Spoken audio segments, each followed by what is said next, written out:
Dragon of survival ammo can, and stuff you can get at Walmart. Stick around.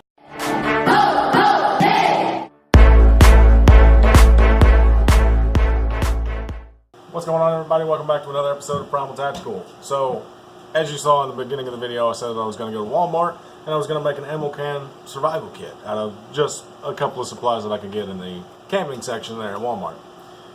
Well, the bad news is I went to Walmart, I got all the stuff, I used a video there, and I could not use any of the audio.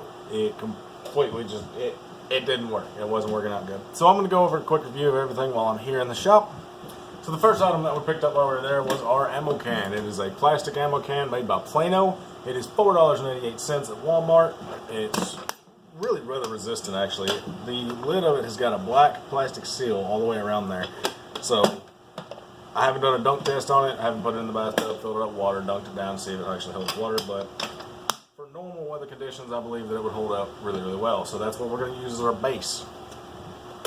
One of the first things I picked up while I was there was a Sawyer Mini, because water is a necessity of life.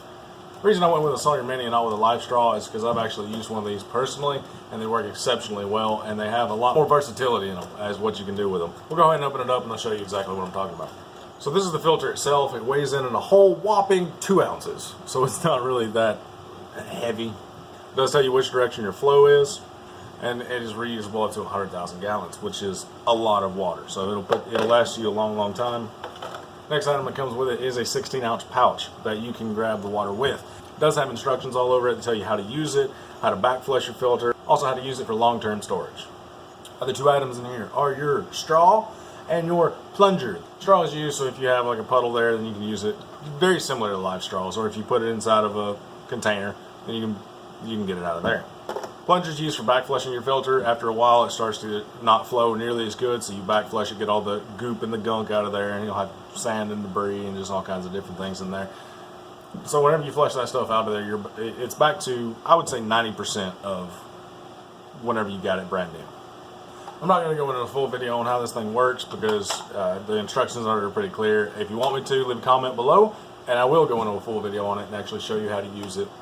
Second item I got along to go with that is a canteen.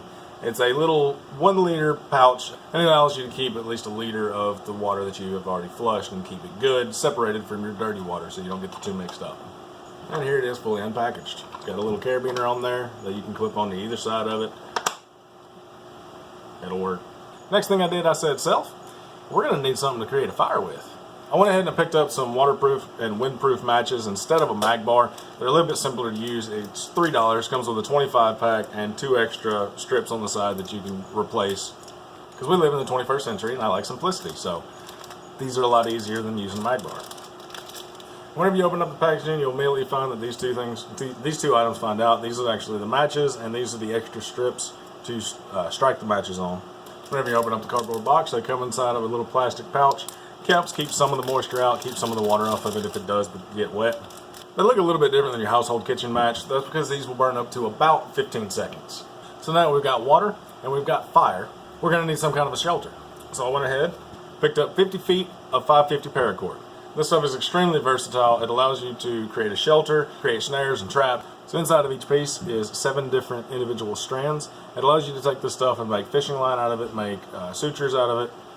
Another thing to go with a shelter is something that'll keep you warm in the wintertime, aside from the fire, or if it's raining, it'll keep the heat inside of you, keep the rain off of you, something like that. So I picked up an emergency foil blanket.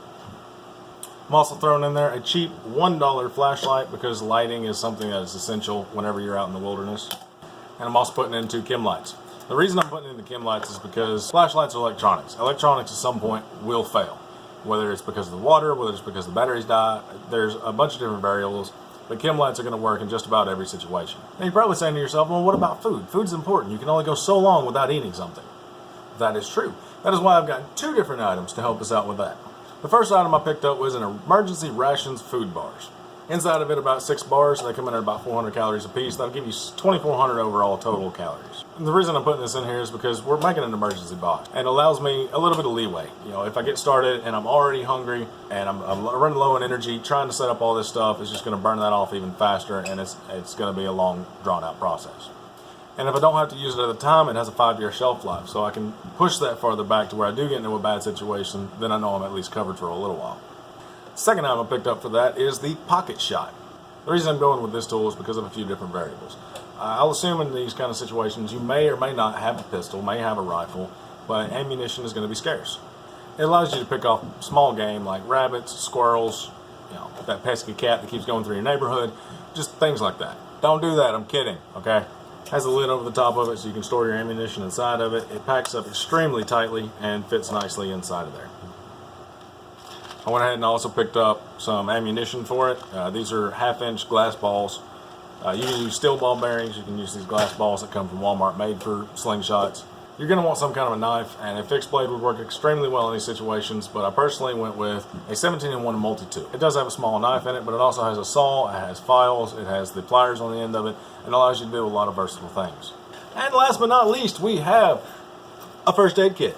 I did get a pre-made kit because I didn't feel like going through and buying each individual item. It's a 1 to 2 person kit, has a pretty good list of items that are on the back side of it, and it's just your very basic stuff. Later on, I'll probably go through and replace items in there with things I know that I will need or need more of, and take out the items I probably will not need. So there we have it. Just some of the items I thought you could use in a basic survival situation if you get lost out there in the woods, or if you're bugging out to a different location. If you think I missed something or would like to change something out, go ahead and hit me up in the comments and tell me what you think. Also, please hit that like button and subscribe. I'm going to be trying to put out a new video every single week over different topics. With that being said, I hope everybody has a good day. God bless, and we'll see y'all later.